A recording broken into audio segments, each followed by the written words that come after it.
किसी ने बड़े कमाल की बात कही है कि धीरज बनाए रखिए, क्योंकि जिसने तुम्हें लिखा है वो ब्रह्मांड का सबसे बड़ा लेखक है।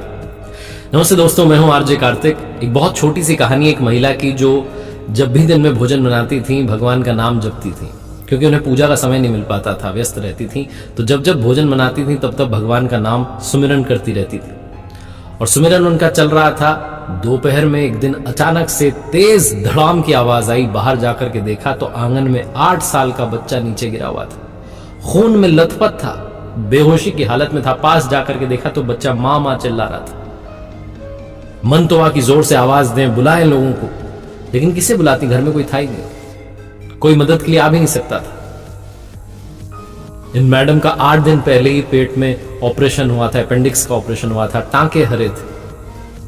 लेकिन फिर भी पता नहीं कहां से शक्ति आई, बच्चे को उठाया और लेकर के दौड़ती जा रही थी पास वाले अस्पताल की तरफ, जो लगभग 1 किलोमीटर दूर था। और भगवान को सुनाए जा रही थी, बड़बड़ाए जा रही थी कि आपकी इतनी भक्ति करती हूं, इतना सुमिरन करती हूं, और मेरे ही बच्चे के साथ, मेरे ही बच्चे को छत पर से गिरा दिया। ऐसा क्यों कि आप तो बचा सकते थे, आप तो बच्चे को बुद्धि दे सकते थे। मेरी बुद्धि भ्रमित हो गई थी, मैंने बच्चे का ख्याल नहीं रखा। बहुत कुछ बोले जा रही थी। इसी स्पीड में दौड़ी कि तुरंत पहुंच गए अस्पताल। जाकर के डॉक्टर साहब के बारे में पता किया। सौभाग्य से डॉक्टर साहब मिल गए, बच्चे का इलाज हुआ और कृपा रही कि ज्यादा गहरी चोट नहीं आई। बच्चा ठीक हो गया। शाम में उसे घर लेकर के आ गए। घर के बाकी सदस्य भी आ गए, पति भी लौट आया। घर के बाकी लोग टीवी देख रहे थे, अपने अपने काम में लगे हुए थे, लेकिन इनका मन नहीं लग रहा था। इनका मन भगवान से दूर होता जा रहा था। मां की जो ममता थी वो भगवान को चुनौती दे रही थी कि आपने ये क्या कर दिया, मेरे बच्चे को गिरा दिया, मैंने इतनी भक्ति की, पूजा पाठ की, अब मैं आपका नाम नहीं लूंगी।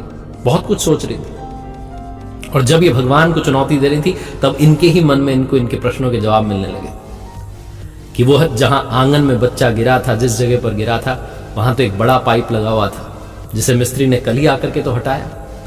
अगर वो मिस्त्री नहीं आता और पाइप नहीं हटता, बच्चा उस पर गिर जाता तो ना जाने क्या हो जाता, शायद बच्चा चला जाता, बचता भी नहीं। फिर मन में जवाब मिला दूसरे सवाल का कि तुम्हारे पेट का तो ऑपरेशन हुआ, अपेंडिक्स का, टांके लगे हुए हैं पेट में, अभी तो टांके भी हरे हैं, लेकिन तुम तो दौड़ती चली गई 1 किलोमीटर दूर तक। अपने बच्चे को, 25 किलो के बच्चे को दौड़ा करके लेके चली गई। तुमसे एक कपड़े की बाल्टी नहीं पहुंच पाती छत तक, लेकिन तुम 25 किलो के बच्चे को उठा करके गोद में दौड़ करके अस्पताल पहुंच गई। ये किसकी कृपा है? और वो डॉक्टर साहब जो कि हॉस्पिटल में 2 बजे तक मिलते हैं, उस दिन 3:30 बजे तक अवेलेबल थे, उपलब्ध थे। उन्होंने इलाज कर दिया। जाते ही बच्चे का समय पर इलाज हुआ, बच्चा बच गया। ये किसकी कृपा थी? ये सारे प्रश्नों के जवाब मिलने लगे।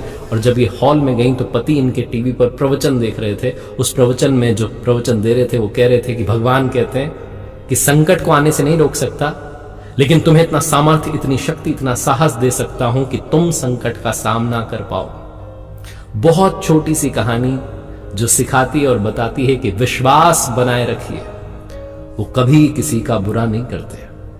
क्योंकि जैसा मैंने कहा कि अगर आप विश्वास बनाए रखेंगे तो याद रखिए कि वो ब्रह्मांड का सबसे बड़ा लेखक है, जिसने हमारे लिए लिखा है।